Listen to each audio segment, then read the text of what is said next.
आपकी second book का last topic है ये भारतीय राजनीति नई प्रवृत्ति एवं विकास। इसमें गठबंधन के युग के बारे में हम फर्स्ट वीडियो बना चुके हैं। ये सेकंड वीडियो है जिसमें हम यूपीए और एनडीए के बारे में पढ़ेंगे, जिसका टाइम पीरियड है 1998 से आज तक यानी 2023 तक।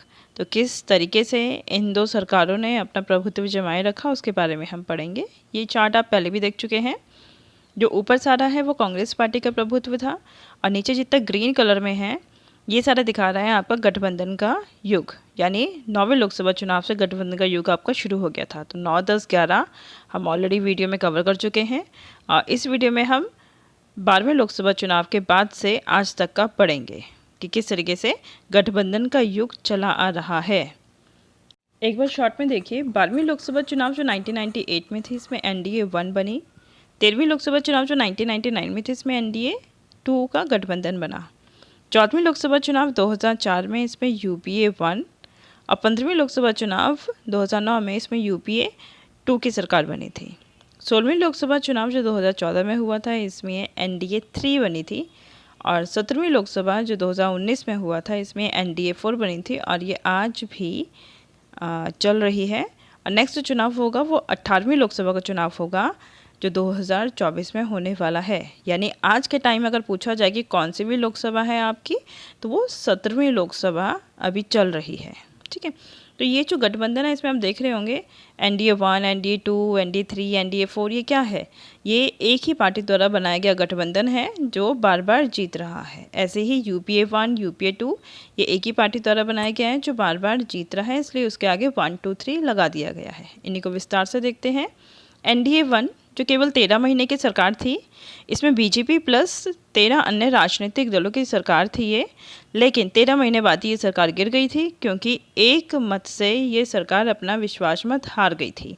यानी एक नेता ने अपना बहुमत अपना जो मत था वो वापस ले लिया, तो ये सरकार अल्पमत में आ गई और लोकसभा में अपना बहुमत साबित नहीं कर पाई, इसलिए इसे इस्तीफा देना पड़ा।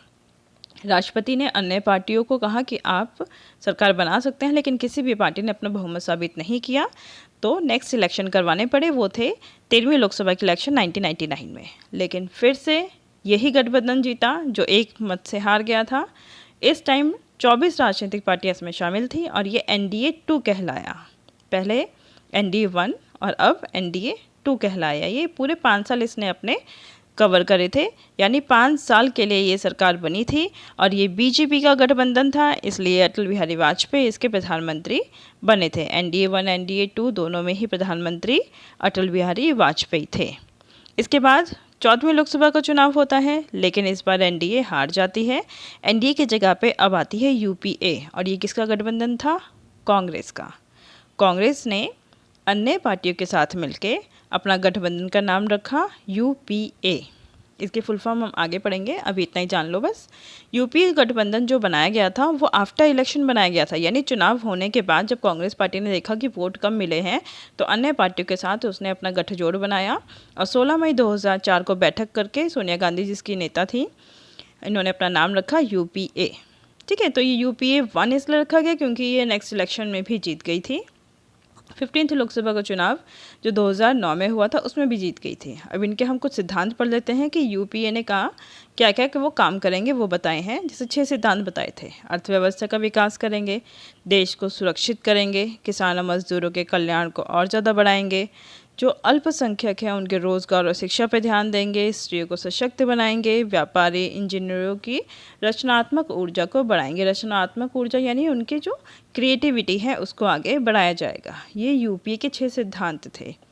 यूपीए फिर से 15वीं लोकसभा का चुनाव जीत गई थी, जिसमें उसे 543 सीटों में से 261 सीटें मिल गई थी, यानी पुनः बहुमत प्राप्त कर लिया था 2009 में। फिर से 5 साल के लिए इन्होंने अपनी सरकार चलाई थी। 5 साल बाद फिर से चुनाव होता है। अब ये चुनाव हुआ 16वीं लोकसभा का 2014 में और इस टाइम बनती है सरकार एनडीए की। अब 2 बार तो ऑलरेडी बन चुकी थी, तो अब इसको नाम दिया एनडीए 3। इसने भी अपना 5 साल का कार्यकाल पूरा किया था। नरेंद्र मोदी के नेतृत्व में ये चुनाव लड़ा गया था और मुद्दा रखा था भ्रष्टाचार, आतंकवाद, महंगाई, इन सब के विरुद्ध इन्होंने चुनाव लड़ा था और ये सरकार बनाने में सफल रहे थे। कितने मत प्राप्त हुए थे? 282 तो अकेले बीजेपी को मिले थे, इसके बाद 54 जो उनके जो सहयोगी दल हैं उन्हें प्राप्त हुए थे, यानी अच्छा खासा बहुमत प्राप्त हुआ था बीजेपी को, लेकिन फिर भी उसने अपना गठबंधन नहीं तोड़ा। तो अब इस गठबंधन में ये कुछ विशेषताएं थी, क्या थी? ये अधिशेष बहुमत वाला गठबंधन बन गया। अधिशेष बहुमत यानी पहले गठबंधन इसलिए बनता था क्योंकि बहुमत नहीं मिल रहा है, लेकिन इस बार तो भाजपा को बहुमत मिल भी गया, इसके बाद भी उसने गठबंधन नहीं तोड़ा, इसलिए इसे कहा गया अधिशेष बहुमत वाला गठबंधन, जिसे बहुत ज़्यादा बहुमत मिले हैं वो वाला गठबंधन। और इसके बाद इसे अन्य नाम भी दिया गया। अन्य नाम क्या था कि इसमें अभी तक होता था कि केवल पॉलिटिकल पार्टी का नेतृत्व है, लेकिन इस टाइम पॉलिटिकल पार्टी का केवल नेतृत्व नहीं था, नेतृत्व के साथ साथ एक दल की प्रधानता थी, यानी अब इसमें एक दल प्रधान रूप से सामने आया है जिसे बहुमत अच्छा खासा मिल रहा है। अब देखिए, जो 17वीं लोकसभा चुनाव हुए 2019 में हुए थे, जिसमें NDA 4 बनी, इसमें 350 से भी ज़्यादा सीटें मिली थी, जिसमें 303 सीटें तो अकेले बीजेपी को मिली थी, बाकी अन्य उसके सहयोगी दलों को मिली थी। तो क्या दिखाया गया है इसमें कि इसमें केवल एक दल का नेतृत्व नहीं है इस गठबंधन में, बल्कि एक दल की प्रधानता है इस गठबंधन में, वो दल है बीजेपी, यानी बीजेपी की प्रधानता है NDA में। अब हम पढ़ेंगे इन NDA और UPA की फुल फॉर्म और इनमें कौन से दल प्रधान हैं और कौन से दल हैं जो इनमें सहयोगी रूप से शामिल हैं। NDA को कहा गया है नेशनल डेमोक्रेटिक अलायंस, यानी राष्ट्रीय जनतांत्रिक गठबंधन। UPA को कहा गया है यूनाइटेड प्रोग्रेसिव अलायंस, यानी संयुक्त प्रगतिशील गठबंधन। UPA के बारे में अगर बात करें, ये कांग्रेस और अन्य क्षेत्रीय दलों का गठबंधन है, इसे सप्रग भी कहा गया है, सप्रंग। और NDA की बात करें तो ये बीजेपी और अन्य क्षेत्रीय दलों का गठबंधन है, इसे राजग कहा गया है, यानी राष्ट्रीय जनतांत्रिक गठबंधन। तो ये दोनों आप स्क्रीनशॉट लेके देख सकते हैं, इसमें अन्य क्षेत्रीय पार्टियां कौन कौन सी हैं। धन्यवाद।